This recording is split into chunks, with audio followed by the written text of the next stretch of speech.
चले जी वापस आ जाए अब जरा। अब हम एसईओ के पॉइंट से बात, मैं बता रहा था कि इसको छोटा क्यों किया हुआ है आपने। आपने देखा था ना कोडिंग में इसके आगे क्या लिखा हुआ आ रहा था, विड्थ हाइट आ रही है, देखा हमने इसे छोटा किया हुआ, खुद से इंटेंशनली छोटा किया हुआ है।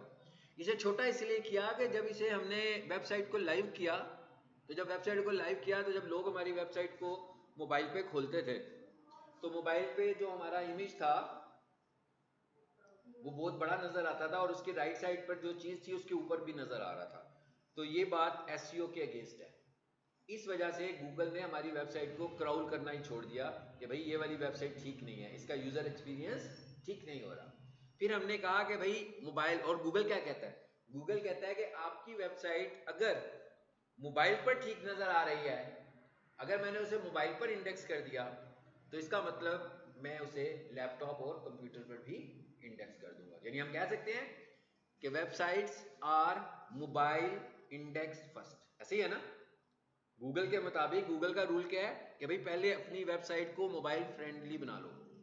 अगर आपकी वेबसाइट मोबाइल फ्रेंडली है तो मैं इसे क्राउल करूंगा, और जब आपकी वेबसाइट मोबाइल फ्रेंडली होगी तो मैं इसे मोबाइल पे तो क्राउल करूंगा ही, साथ में लैपटॉप और कंप्यूटर पे भी क्राउल करूंगा। लेकिन अगर आपकी वेबसाइट सिर्फ लैपटॉप और कंप्यूटर पे ठीक होगी और मोबाइल पे ठीक नहीं होगी तो फिर मैं इसे क्राउल ही नहीं करूंगा। इसलिए हमने मोबाइल का साइज उसको बताया हुआ है, ठीक है। फॉर इंस्टेंस आपको समझाने के लिए जरा मैं इसको खत्म करने लगा हूं। ये हमने एट्रीब्यूट पढ़े थे, याद है ना, इमेज में पढ़ा था ये एट्रीब्यूट भी कि ये एसईओ का फैक्टर है। ओके, आर्ट देखिए क्या आ रहा है, सही नहीं आ रहा ना, कि सही आ रहा है, ठीक नहीं आ रहा ना भाई। ये क्या है, मिसाल के तौर पर हम कहते हैं भाई जिसकी हमने वेबसाइट खोली है, पीक सोल्यूशन की खोली है ना अभी, तो फिर इसका मतलब क्या हुआ, इधर क्या होना चाहिए था बोला, पीक सॉल्यूशंस लोगो, क्या ख्याल है, सही लिखा है ना।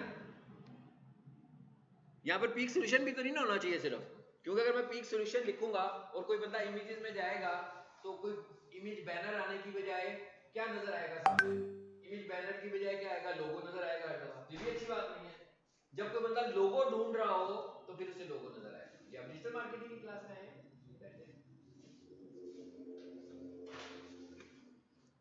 सो हमने इसका आर ठीक कर दिया।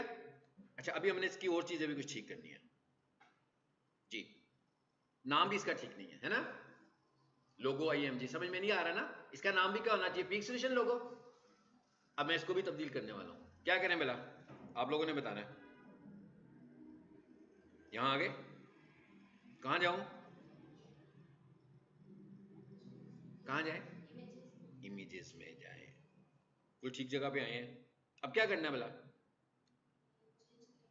क्या चेंज करना है, नेम चेंज करना है। यहां पर आ जाए, राइट क्लिक करें, यानी कि रीनेम करें जी। क्या नाम रखना था हमने,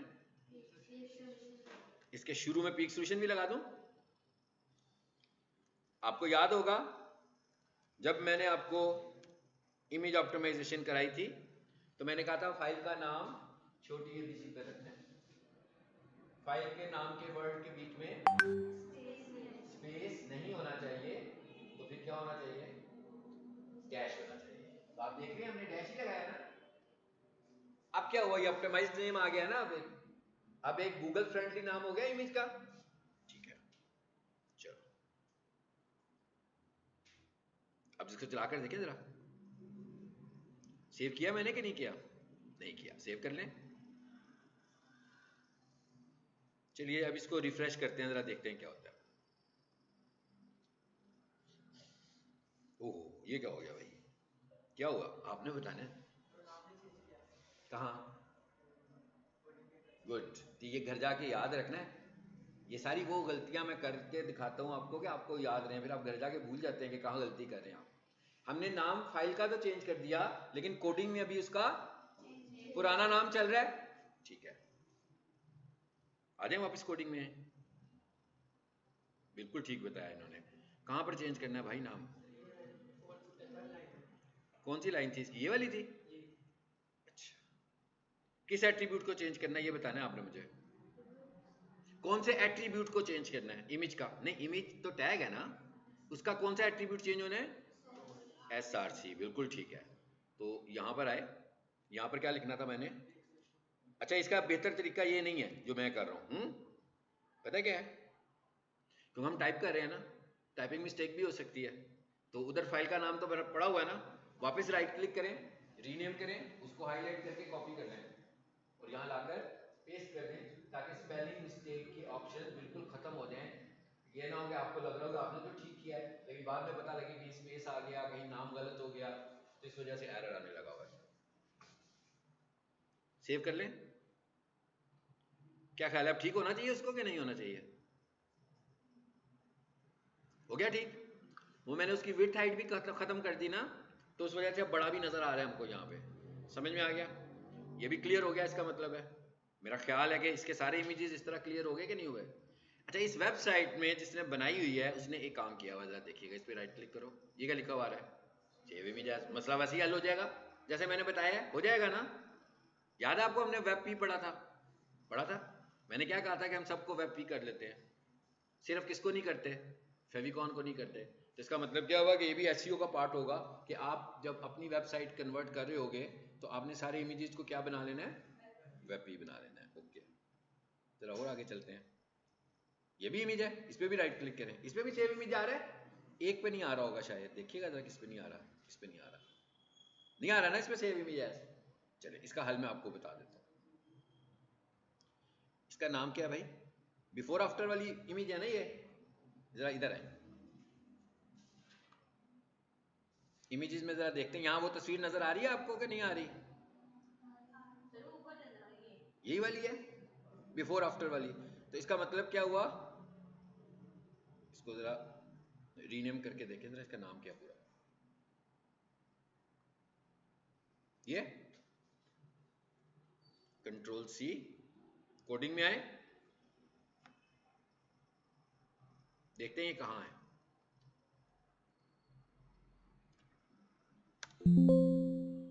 हाँ भाई कहाँ है,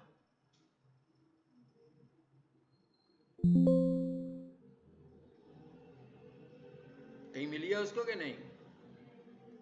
नहीं मिली उसको, नहीं मिली ना, इधर आ जाने वापस।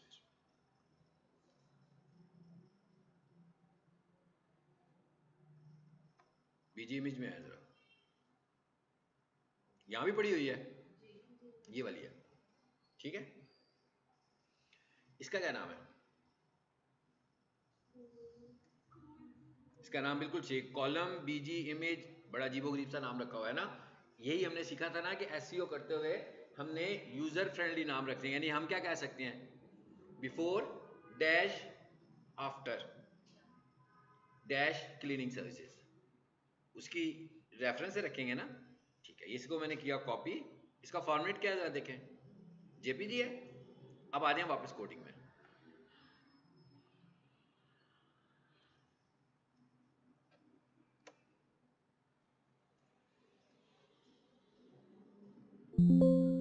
अब मिलेगा, मैं क्यों नहीं मिलेगा, अब तो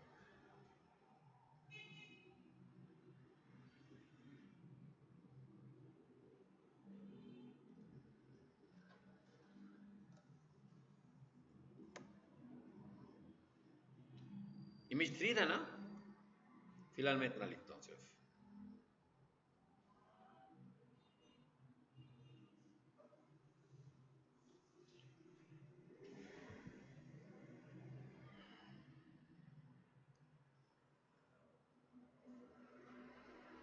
देखते हैं जिसके साथ क्या हुआ होगा, ये नीचे वाला ही है, वही ये बीजी इमेज में नजर आया आपको, ये वाला इमेज आपको चेंज करना होगा इसमें, समझ में आ गया?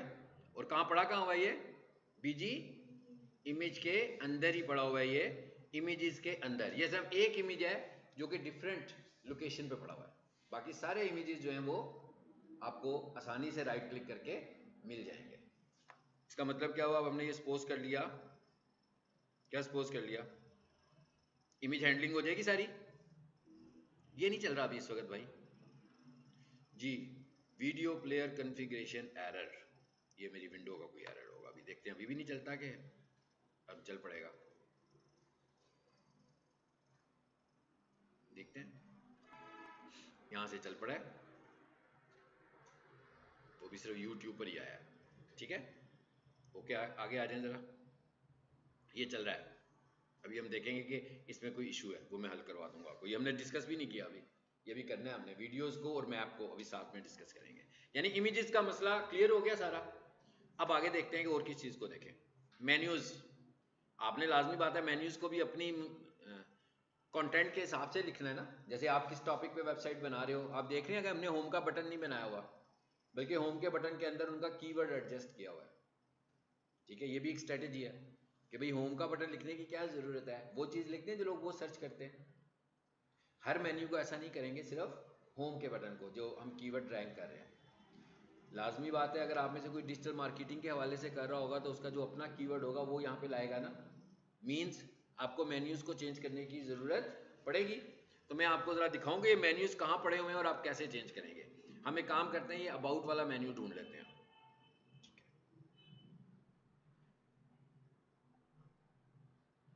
जी, कंट्रोल F और यहाँ मैं लिख देता हूँ अबाउट। इसे बंद करें ज़रा, देखते हैं कि हम कहाँ आए हैं। आगे ना सारे मेन्यूज़, गैलरी भी नज़र आ रहा है नीचे। लेकिन पहले ये देख लें कि ये मेन्यू शुरू कहाँ से हुए हैं, एक ही दफ़ा आपको पता लग जाए भाई। लाइन नंबर 278 देखें क्या लिखा हुआ आ रहा है, ये मेन्यूज है नीचे।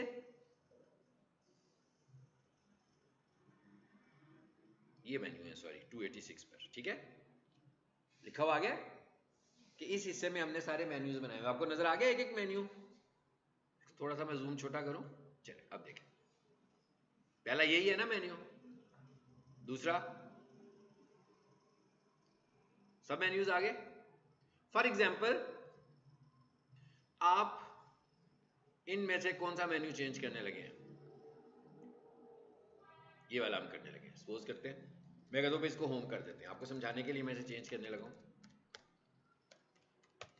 अच्छा, ये मेन्यू बार बन गई। मैंने आपको याद होगा जब हाइपरलिंक पढ़ाया था, तो मैंने आपको क्या बताया था, मैंने ये कहा था कि जितने भी मेन्यूज होते हैं सब हाइपरलिंक्स होते हैं, ऐसे ही है ना। लाजमी बात है, जब हम किसी एक मेन्यू पे क्लिक करेंगे तो किसी जगह पे जाएंगे ना। जब अबाउट पे क्लिक करेंगे तो अबाउट का पेज खुलेगा, जब सर्विसेज पे क्लिक करेंगे तो सर्विसेज का पेज खुलेगा। तो इसका मतलब क्या हुआ कि जब भी हम किसी मेन्यू पे क्लिक करते हैं तो उसका पेज खुल जाता है। अब आपको इसका मतलब समझ में आ रहा होगा कि क्या लिखा हुआ है कि होम का बटन प्रेस करें तो कौन सा पेज खुले, इंडेक्स वाला।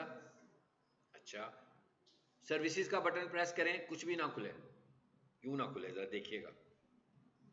हमने ये सर्विसेज मेन बनाया हुआ और उसके अंदर बहुत सारी चीजें रखी हुई हैं, ऐसे ही है ना। तो हम कहते हैं सर्विसेज पे कोई आए तो अपनी मर्जी की सर्विस अंदर से चूज करें। तो इसका मतलब अब इधर आ जाते हैं, आगे अंदर वाले पेजेस। तो अब हम इसको तो एज इट इज रहने देते हैं। अगर आप यहाँ पर अपनी रखना चाहें, जैसे मिसाल के तौर पर आप डिजिटल मार्केटिंग सर्विसेज के हिसाब से बनाते हो, तो आप ऊपर रखोगे सर्विसेज, पहले लिख दोगे गूगल एड्स, दूसरे नंबर पे क्या लिख दोगे एसईओ, तीसरे नंबर पे क्या लिख दोगे सोशल मीडिया मार्केटिंग। कितनी सर्विसेज आप रखना चाहते हो, अपनी सर्विसेज यहाँ पे बना लेंगे आप। अच्छा, यहाँ पर और तरह नीचे जाकर देखते हैं, यहाँ पर एक बुकिंग का पेज आ रहा है, एक एफएक्यू का पेज आ रहा है, आर्टिकल के नाम का कोई पेज नहीं है। फॉर इंस्टेंस मैं यहाँ पर एक और मेन्यू ऐड करना चाहता हूँ, यहाँ उसे बदलना चाहता हूँ। जैसे एफएक्यू लिखा हुआ है, मैं कहता हूँ इसे बदलना चाहता हूँ। यहाँ बुकिंग लिखा हुआ है, इसे बदलना चाहता हूँ और इसे आर्टिकल्स बनाना चाहता हूँ। वो तो बड़ा आसान है ना, नाम चेंज कर देंगे सिर्फ। लेकिन अगर आपने एक नया मेन्यू ऐड करना होगा, वो कैसे होगा जरा देखिएगा। मैं ये कह रहा हूँ कि एक बुकिंग के साथ बाद ना, बल्कि एफएक्यू के बाद एक और पेज आए और उसका नाम हो आर्टिकल्स या ब्लॉग, दोनों में से जो मर्जी रख लें। सो मैंने क्या किया, इसको सिलेक्ट किया, हो गया सिलेक्ट। आप पहले ये समझ लें कि ये मेन्यू बन कैसे रहा है। HTML का कौन सा टैग है जो सब मेन्यूज बना रहा है, LI का मतलब होता है लिस्ट आइटम, ये HTML का टैग है, ठीक है। इसका मतलब क्या हुआ कि ये छोटे छोटे जो मेन्यूज बन रहे हैं, हर दफा आप देख रहे हो LI लगा हुआ है। स्टार्ट होता है और एंड होता है, स्टार्ट होता है और एंड होता है। तो और आगे क्या लगा हुआ है, एंकर का टैग। वो क्यों लगा हुआ है कि जब कोई बंदा इस मेन्यू पे क्लिक करे तो किस जगह पर चला जाए। तो अब आपने क्या करना है, अभी इसे कॉपी करना है और यहां पर पेस्ट कर देते हैं भाई, यहां पर। आगे ले जाते हैं जहां पर वो है उसके सीक्वेंस में। हाँ अब इसको मैं FAQ तो नहीं करता, मैं कहता हूँ इसे मैं बाद में देखेंगे हम क्या करना है, इसे छोड़ देते हैं हम। क्या कर दें यहाँ पे हैश लगा दें और इधर क्या लिख दें, ब्लॉग या आर्टिकल्स, जो भी लिखना चाहते हैं। इसको सेव करें। ये सारी साइंस जो भी मैंने की है, इसके नतीजे में क्या होगा, इसके नतीजे में एक नया मेन्यू ऐड हो चुका होगा। देखें जरा हुआ है कि नहीं हुआ। आ गया ना आर्टिकल्स के नाम से कोर मेन्यू। और वो जो सोफा क्लीनिंग लिखा हुआ था वो क्या बन गया, समझ में आ गया। यानी अब हम कर क्या रहे हैं, बेसिकली थोड़ा सा कस्टमाइजेशन कर रहे हैं कि हम अपनी वेबसाइट अपनी मर्जी से बना रहे हैं, चीजों को चेंज कर रहे हैं। अच्छा ये नंबर आ गया भाई, मेरा ख्याल है इसको तो फाइंड करना कोई मुश्किल काम नहीं है। क्या है मुश्किल, कंट्रोल F करेंगे, नंबर लिख के आएगा, तब्दील कर लेंगे। यहाँ पर आपका नंबर आ जाएगा जो आप देना चाह रहे हो अपनी वेबसाइट के अंदर। जरा और नीचे आ जाते हैं, ये वाला टेक्स्ट चेंज करना है भाई। ये क्या लिखा हुआ आ रहा है, वी प्रोवाइड। ओके, और भी बड़ा कुछ आ रहा होगा ना, इसी तरह उसको फाइंड कर लेंगे क्या है दूसरा। पहले मैं वी प्रोवाइड को चेंज करना चाहता हूँ, फिर मैं स्टार्ट पर आया और इधर आया, कंट्रोल F किया और यहाँ लिख दिया मैंने वी प्रोवाइड, एंटर कर देते हैं भाई, सीधा उधर पहुंच गए। ये भाई लेफ्ट साइड पे क्या आ रहा है, कोई हमारा उलझन नहीं है ये, ठीक है। ये जिसने वेबसाइट बनाई हुई है उसने स्क्रिप्टिंग करके ये सारा डिजाइन किया हुआ है, ठीक है। हम तो सिर्फ ये कह रहे हैं कि आपने अपनी वेबसाइट के लिए इस मैसेज को चेंज करना है। ये एसईओ के लिए भी जरूरी नहीं है, स्लाइडर बना हुआ है तो इसलिए हम कर रहे हैं। तो ये लिखा हुआ आ गया जी वी प्रोवाइड। इसका जूम मैं थोड़ा सा और छोटा करता हूँ ताकि इसके इर्द गिर्द और क्या है वो भी आपको मिल जाए। We provide. अच्छा अब और नीचे आ जाते हैं, थोड़ा थोड़ा एक एक करके मैं नीचे आता हूँ ताकि आप देखें नीचे मैं कहाँ लेके जा रहा हूँ। सब कुछ लिखा हुआ आ गया, सेम डे अपॉइंटमेंट भी लिखा हुआ आ गया, क्वालिटी भी लिखा हुआ आ गया। आगे क्या लिखा हुआ है देखें, पता लग गया कि ये वाला मैसेज आपने कैसे चेंज करना है। बस यहाँ आकर आपने अपना मैसेज दे देना है जो मैसेज आप देना चाहते हैं। उसके बाद आगे क्या आ रही हैं जी, स्लाइडर्स। अच्छा आप जरा देखते हैं कि स्लाइडर्स कहाँ पड़े हुए हैं, उसको भी देख लो। स्लाइडर्स का भी एसईओ से कुछ लेना देना नहीं है। जब मैं आखिरी लेक्चर आपको दूंगा टेक्निकल एसईओ का, तो उसमें हम रेकमेंड करेंगे कि भाई वेबसाइट पर अगर स्लाइडर्स ना हो तो ये वेबसाइट के एसईओ के लिए ज़्यादा अच्छा होता है। क्या होता है ये जब हम आखिरी लेक्चर पढ़ेंगे उसमें डिस्कस करेंगे। मतलब इसका एसईओ से लेना देना कुछ भी नहीं है, लेकिन क्योंकि आप वेबसाइट बना रहे हो तो अभी फिलहाल आप इसको लगा सकते हो। चलें जी वापस आ जाते हैं यहाँ पे स्लाइडर्स। देखें यहाँ पर एक स्लाइडर के नाम का फोल्डर मिल जाएगा आपको, स्लाइडर्स, ये स्लाइड्स लिखा हुआ आ रहा है। वो वहां पर जो दो इमेज स्क्रॉल हो रहे हैं वो ये वाले हैं। मैं क्या वहां पर जो दो इमेज स्क्रॉल हो रहे हैं वो ये वाले हैं। इसका बहुत आसान तरीका है, क्योंकि इसका तो हमें एसईओ में जाके कुछ करना भी नहीं है। आप क्या करें, अपने इमेज डिजाइन करें और उनका नाम, एक इमेज का ये वाला नाम रख दो और एक इमेज का ये वाला नाम रख दो। वो वहां पर खुद ब खुद चेंज हो जाएंगे जैसे अभी हमने पहले देखा। लेकिन एक काम और कीजिएगा ताकि आपको ऐसा ना लगे कि इमेज खराब आ रही है। इसके ऊपर माउस रखो, इसका जो साइज आ रहा है 1920x750 पिक्सल्स, आप भी जो इमेज बनाओ उनके भी यही वाले साइजेस रखने हैं दो के बस। लेकिन नाम एग्जैक्टली ये रखने हैं और फॉर्मेट क्या रखना है फिलहाल नहीं, फिर पीएनजी नहीं है ये जेपीजी है। क्या फॉर्मेट रखना है आपने, तो ये भी रिप्लेस हो गए। चलिए अब वापस आ जाते हैं वेबसाइट में।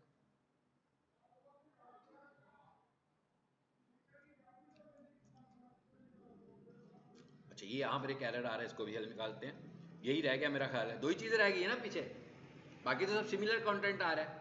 एक पहले इसको देख लेते हैं या पहले उसी को देख लेते हैं, वीडियो को देख लेते हैं कि वीडियो क्यों नहीं सही आ रही, ठीक है। अच्छा ये जो वीडियो है ना बनी हुई है, बेसिकली आप देख रहे होंगे कि ये एक अलग से विंडो बनी हुई आ गई, इधर भी आ गई ना एक अलग विंडो मैप में भी, वो भी। तो ये एक्चुअली ये क्या हुआ है कि ब्राउजर के अंदर एक और विंडो क्रिएट हुई है, और इसके लिए हम जो टैग इस्तेमाल करते हैं वो टैग होता है आई फ्रेम का। इसको नहीं अभी हमने देखा, आज ही देखने लगे। आई फ्रेम के टैग के साथ YouTube की वीडियो भी लग जाती है बीच में और गूगल मैप भी लग जाता है, इम्बेड हो जाता है।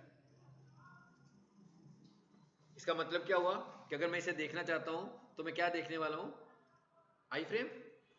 मैं आई फ्रेम को ढूंढूंगा ना, मैंने आपको बता दिया ये भी आई फ्रेम से लगा हुआ है और ये जहां पर आ रहा है सोफा कारपेट वॉशिंग सर्विसेज, देखें उसके बिजनेस की गूगल बिजनेस प्रोफाइल आ रही है यहाँ पे, ये भी आई फ्रेम से लगा हुआ है। सो इधर आते हैं, जरा देखते हैं कि पहला आई फ्रेम कहाँ है। कंट्रोल एफ, आई फ्रेम मैंने क्या बताया, टैग है, इसलिए मैंने ये लगाया है। पहुंच गए जी आई फ्रेम में।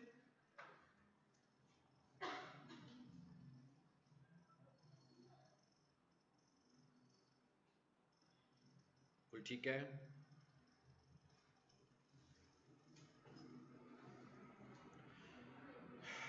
अच्छा, यहां पर अब क्या लिखा हुआ है, youtube.com/embed, और ये लिखा हुआ है, ठीक है। अब यहां पर हम क्या करने जा रहे हैं, अपनी वीडियो लगाएंगे ना, जैसे आप लोग बना रहे हो, आपका अपना यूट्यूब चैनल होगा, सो आप चाहेंगे कि आपकी वेबसाइट के ऊपर आप ही के यूट्यूब चैनल में से कोई वीडियो यहाँ पे आ जाए। लेकिन वीडियो को लगाने का तरीकाकार क्या होता है वो देखते हैं,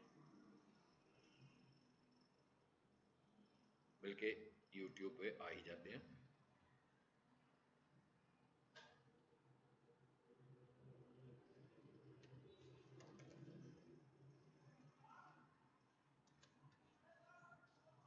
कोई सी भी वीडियो पिक कर लेते हैं ताकि आपको पता लग जाए कि वीडियो कैसे लगनी है। चलिए जिसको पिक कर लेते हैं, क्यों है ये आपने सिर्फ यू देखना है, देख रहे हैं सबसे आखिर में जो वर्ड आ रहा है इक्वल टू के बाद आ रहा है ना, ये मैं यूं करता हूं, पूरा यूआरएल ही कॉपी कर देता हूं आपको, और इसे नोटपैड में देखते हैं, सिंपल नोटपैड में इसे देखते हैं।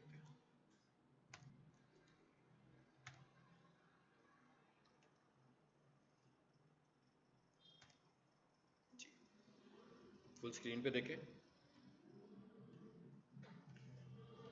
इस वीडियो का इक्वल टू के बाद वाला जो पार्ट है इसे हम बोलते हैं वीडियो आईडी।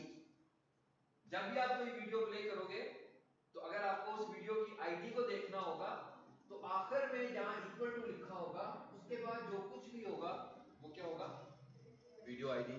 तो इसका मतलब क्या हुआ, मैं ये वाली वीडियो आईडी ऐड करने जा रहा हूं, इसमें कंट्रोल सी करते हैं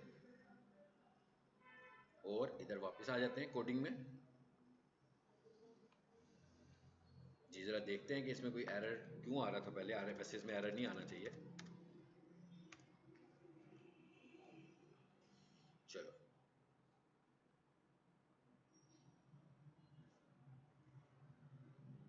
आई फ्रेम सही लिखा हुआ है वैसे तो, हमने उसको भी चलना चाहिए था, वो पता नहीं क्यों नहीं जी वीडियो चल रही।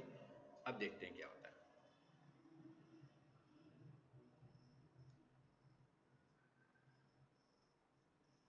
इसमें कुछ एरर आया हुआ है, वीडियो प्लेयर कॉन्फ़िगरेशन, ये कुछ मेरे शायद लैपटॉप के हवाले से कुछ इशू होगा। एक काम कर लेते हैं, इस सारे यूआरएल को ब्राउज़र शेयर के देख लेते हैं, और साथ में ना हम सोफा क्लीनिंग वाला खोल भी लेते हैं।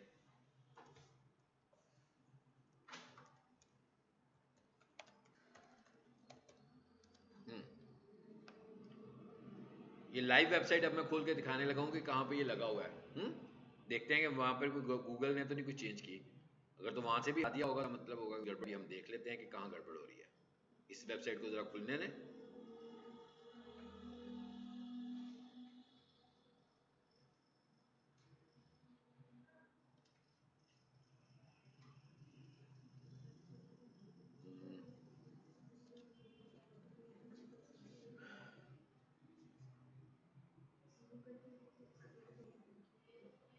जी देखते हैं, इसमें भी लगा होगा ये वीडियो,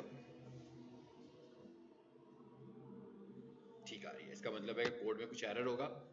कंट्रोल यू करके जरा आई फ्रेम देखें तो हमें पता लग जाएगा कहाँ पे गलती है इसमें।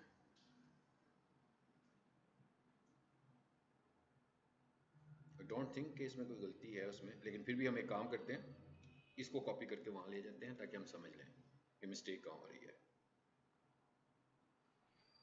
ये लाइन है, इस पूरी लाइन को डिलीट कर देते हैं और उस लाइन को इसमें ऐड कर देते हैं,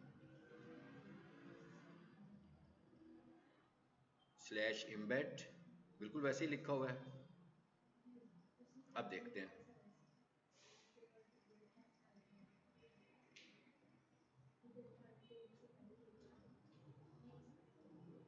ये है, इसको रिलोड कीजिए।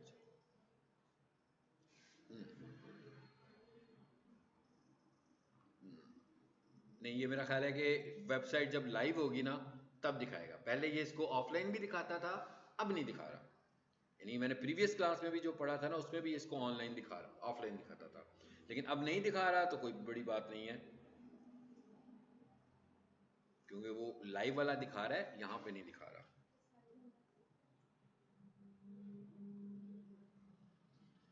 बल्कि हमारे पास एक और वेबसाइट है, उसको भी देख लेते हैं, जो मैंने आप लोगों को उस दिन भी दिखाई थी, उसमें कैसा चल रहा है। इसमें इसमें इंडेक्स चलाकर देख लेते हैं।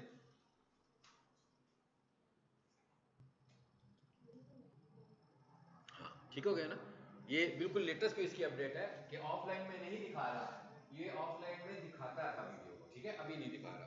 कहता है लाइव वीडियो को जब आप अपलोड करेंगे, जैसे अभी आपने देखा कि यहाँ पर ये वीडियो अपलोड हुई, तो यहाँ पर ये आ रहा है, ये ऑनलाइन साइट है और ये ऑफलाइन साइट है, मगर फ्रेम अभी भी दिखा रहा है। अगर आप नोट करें तो ये जो हमारी लोकेशन है, इसको इसने अभी तक ख़त्म नहीं किया यहाँ से, हालांकि ये भी ऑनलाइन लेता है। इस पूरी वेबसाइट में, ये सारी की सारी वेबसाइट ऑफलाइन है। आपके कंप्यूटर में मैंने कहा था ना इसके लिए इंटरनेट की ज़रूरत नहीं है, लेकिन इस पूरी वेबसाइट में दो कंपोनेंट्स ऐसे हैं जो डायरेक्ट इंटरनेट से चल रहे हैं अभी भी। उनमें से एक वो था, वो जो यूट्यूब वाला है, वो तो आपके कंप्यूटर से नहीं चल सकता ना, वो तो यूट्यूब खुलेगा तो तभी प्ले करेगा। दूसरा ये जो है, ये गूगल मैप से चल रहा है। ये दोनों ऑनलाइन होकर चलेंगे। मिसाल के तौर पर आप घर में जाके प्रैक्टिस करते हैं, वो यूट्यूब वाला तो नज़र ही नहीं आएगा, इंटरनेट चल भी रहा होगा तो आपने देख लिया, नज़र नहीं आएगा जब तक लाइव नहीं करेंगे। मगर ये आपको तब नज़र नहीं आएगा जब आपका इंटरनेट नहीं चल रहा होगा। अगर आपका इंटरनेट ऑन होगा, इंटरनेट ठीक काम कर रहा होगा, तो ये नज़र आएगा, और अगर इंटरनेट नहीं कर रहा, चल रहा होगा, तो यहाँ पर भी एरर आ जाएगा। ठीक है, क्योंकि ये इंटरनेट से गूगल मैप पे जाता है, यानी जब भी हम इसको प्ले करेंगे, ये क्या करेगा, एक्चुअली गूगल मैप से रिकॉर्ड दिखा रहा है। तो गूगल मैप के लिए इंटरनेट तो चलाना पड़ेगा ना, मैं उसके बगैर तुम गूगल मैप पे नहीं जा सकते। ये कैसे चेंज होना है, इसको भी देख लेते हैं। यहाँ पर क्या आ रहा है, अभी पीक सोल्यूशन की लोकेशन कर देते हैं, ठीक है। मैं कि यहाँ पर अभी सोफा क्लीनिंग वाले की लोकेशन आ रही है ना, सो हम सीधा सीधा यहाँ से जाते हैं। ये देखें मैंने चेंज कैसे करनी है, गूगल मैप में जाते हैं,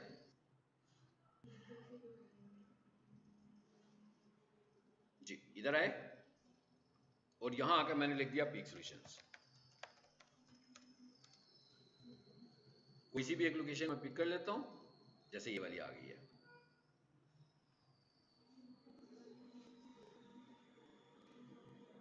ये क्या लिखा हुआ है जी, शेयर, नीचे आ जाए, बल्कि इधर से ही देख लेते हैं, शेयर। अच्छा, अब आमतौर पर हमारे जहन में आ रहा होगा कि शायद हम इस लिंक को कॉपी करेंगे। हम इस लिंक को कॉपी नहीं करेंगे, बल्कि हम क्या करेंगे कॉपी, इम्बेड अ मैप। इस आई, देखिए मैं इम्बेड अ मैप पे आया तो क्या आया, आई फ्रेम ही आ गया, पूरे का पूरा आई फ्रेम का टैग बना हुआ है HTML का। आपने क्या करना है, सिंपल इसको करना है कॉपी, और वापस कोडिंग में आना है। यहां से आए जरा देखें दूसरा आई फ्रेम कहां है, आ गया गूगल मैप वाला आई फ्रेम। आपने क्या करना है, ये लाइन, पूरी लाइन पे क्लिक करें, क्या हुआ, पूरी लाइन हाईलाइट हो गई, डिलीट का बटन प्रेस कर दें, खत्म हो गया, कॉपी किया हुआ है आपने नया मैप, कंट्रोल V कर दें, चलो सेव भी हो गया। देखें जरा क्या चेंज आया है।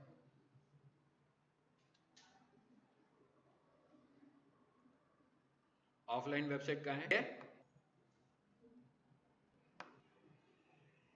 मैप चेंज हो चुका होगा, ये अभी भी दिखा रहा है, पहले दोनों दिखाता था, ठीक है। मेरा ख्याल है 15 दिन के बाद हमने शायद HTML की क्लास पर दोबारा वापस आए हैं, प्रीवियस क्लास में दिखा रहा था, अभी नहीं दिखा रहा। यानी अब आई फ्रेम जो है, आई फ्रेम यूट्यूब को सिर्फ उस वक्त ले रहा है जब वेबसाइट लाइव होती है। अगर आपकी वेबसाइट लाइव नहीं होती तो वो यूट्यूब को इम्बेड नहीं कर रहा।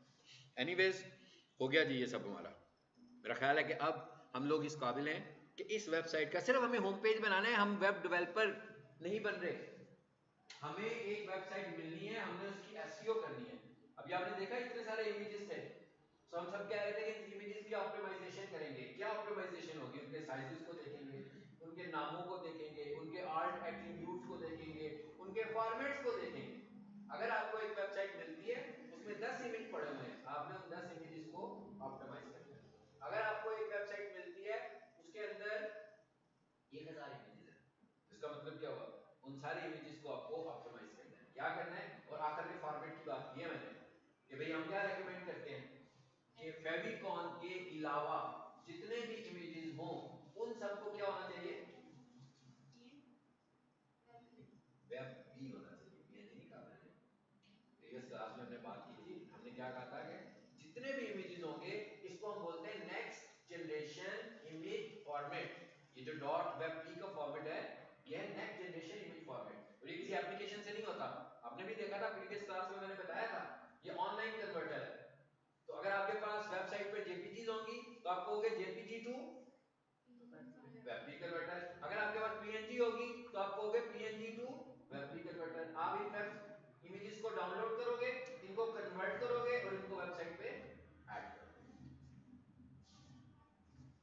नेक्स्ट क्लास में अब हम एसईओ स्टार्ट करेंगे, और एसईओ के अंदर यानी मैं अब ये सपोज कर रहा हूं कि भैया आप अगली एक से दो क्लासेस में अपनी अपनी वेबसाइट का होम पेज तैयार करते हैं, सिर्फ होम पेज, बाकी के पेजेस बेशक तैयार करते नहीं हम पैरेलल, लेकिन सबसे पहले हमारे पास होम पेज होना चाहिए। और अगली क्लास में हमारा जो नेक्स्ट टॉपिक है दैट इज कीवर्ड रिसर्च। बार बार मैं वर्ड इस्तेमाल करता है ना कीवर्ड, आज हम अगली क्लास में ये शुरू करने वाले हैं कि भाई कीवर्ड क्या होता है और ये कीवर्ड को कैसे निकालते हैं किसी भी कंपनी के लिए।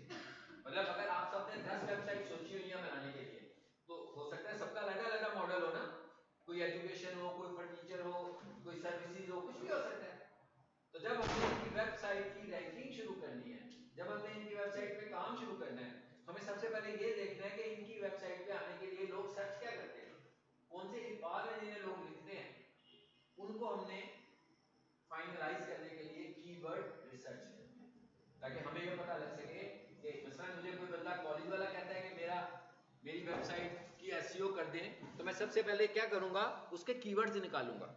अगर मुझे कोई फर्नीचर वाला कहता है, मैं क्या करूंगा, पहले उसके कीवर्ड्स निकालूंगा। यानी जब भी हमने वेबसाइट की एसईओ शुरू करनी है सबसे पहले हमने क्या निकालने हैं, कीवर्ड्स, क्योंकि वो वाले वर्ड्स निकालेंगे जिन्हें लोग ज्यादा तलाश करते हैं, तभी उनकी वेबसाइट ऊपर आएगी ना। जिन्हें लोग कम तलाश कर रहे होंगे उनके ऊपर रैंक कर दिया वेबसाइट को, तो वेबसाइट ऊपर तो नहीं नजर आएगी। तो इसका मतलब हुआ पहला, सबसे पहला काम एसईओ में हमें क्या करना होता है, कीवर्ड रिसर्च। लेकिन जब हम एसईओ एक्सपर्ट बन जाते हैं तो फिर हम सबसे पहला काम क्या करते हैं, फिर ये नहीं करते, फिर हम करते हैं वेबसाइट एसईओ ऑडिट। फिर पहला काम ये होता है, ये क्या होता है भाई, आपकी गाड़ी खराब हो गई है ना, मैकेनिक के पास गए, मैकेनिक ने जाते ही सबसे पहला काम क्या किया, चेक करेगा, है ना, आपकी गाड़ी को चेक करेगा कि भाई इसमें क्या मसले हैं। इसी तरह जब हम किसी वेबसाइट की एसईओ करते हैं तो सबसे पहले हमें क्या करना है, चेक करना है कि भाई इसमें क्या मसले हैं, क्या एसईओ के इश्यूज क्या चल रहे हैं, क्या एसईओ हुई भी है कभी कि नहीं, कीवर्ड इस्तेमाल हुए हैं कि नहीं हुए हैं, ऑन साइट एसईओ अप्लाई है कि नहीं है, टेक्निकल एसईओ हुई है कि नहीं हुई, सिर्फ चेक करना है। और चेक करके हम उसे बताएंगे कि भाई ये इश्यूज है, उसके बाद हम एसईओ करेंगे। लेकिन जब हम एक्सपर्ट बन जाएंगे, अभी हम सीख रहे हैं, तो अभी हम ये वाला काम सबसे आखिर में करेंगे, आखिरी लेक्चर में एसईओ ऑडिट की बात करेंगे। लेकिन जब हम सर्विस प्रोवाइडर बन जाएंगे, तो जब कोई बंदा मुझे कहेगा कि भाई मेरी वेबसाइट की एसईओ करनी है आपने, तो मैं कहूंगा अच्छा भाई मैं देखता हूँ पहले। जैसे कोई गाड़ी मैकेनिक के पास जाती है तो कहता है भाई ये गाड़ी काम नहीं कर रही, तो कहता है ठीक है भाई मैं चेक करता हूँ, स्टार्ट करो, इंजन खोलो, ऐसे ही है ना, जो जो चीजें देखनी होती हैं उसने चेक करता है, फिर आपको बताता है कि गाड़ी में इश्यूज क्या है। इसी तरीके से जब हम एसईओ एक्सपर्ट बन जाएंगे और जब हम किसी को सर्विसेज देंगे और वो मुझे कहेगा भाई मेरी वेबसाइट की एसईओ कर दो, ठीक है, तो ऐसे नहीं है कि अंधाधुंध एकदम ही एसईओ शुरू हो जाएगी। हाँ, पहले देखेंगे कि भाई मसला क्या है इसका, इसे एसईओ की जरूरत है क्या, इसमें कोई एसईओ पहले तो नहीं हुई। ऐसा भी हो सकता है किसी वेब डेवलपर को कुछ थोड़ी बहुत एसईओ आती हो तो उसने कुछ काम किया हो, ऐसा भी हो सकता है कि कोई वेबसाइट ही ठीक ना बनी हो, ठीक है, कीवर्ड्स भी ना हो बीच में। देखें हमें ये भी तो देखना पड़ेगा ना कीवर्ड्स हैं कि नहीं है, कंटेंट है कि नहीं है, कितना कुछ देखना पड़ेगा। So this process is called website SEO audit. As a expert ये काम पहला होता है, एज ए लर्नर ये काम आखिरी होता है।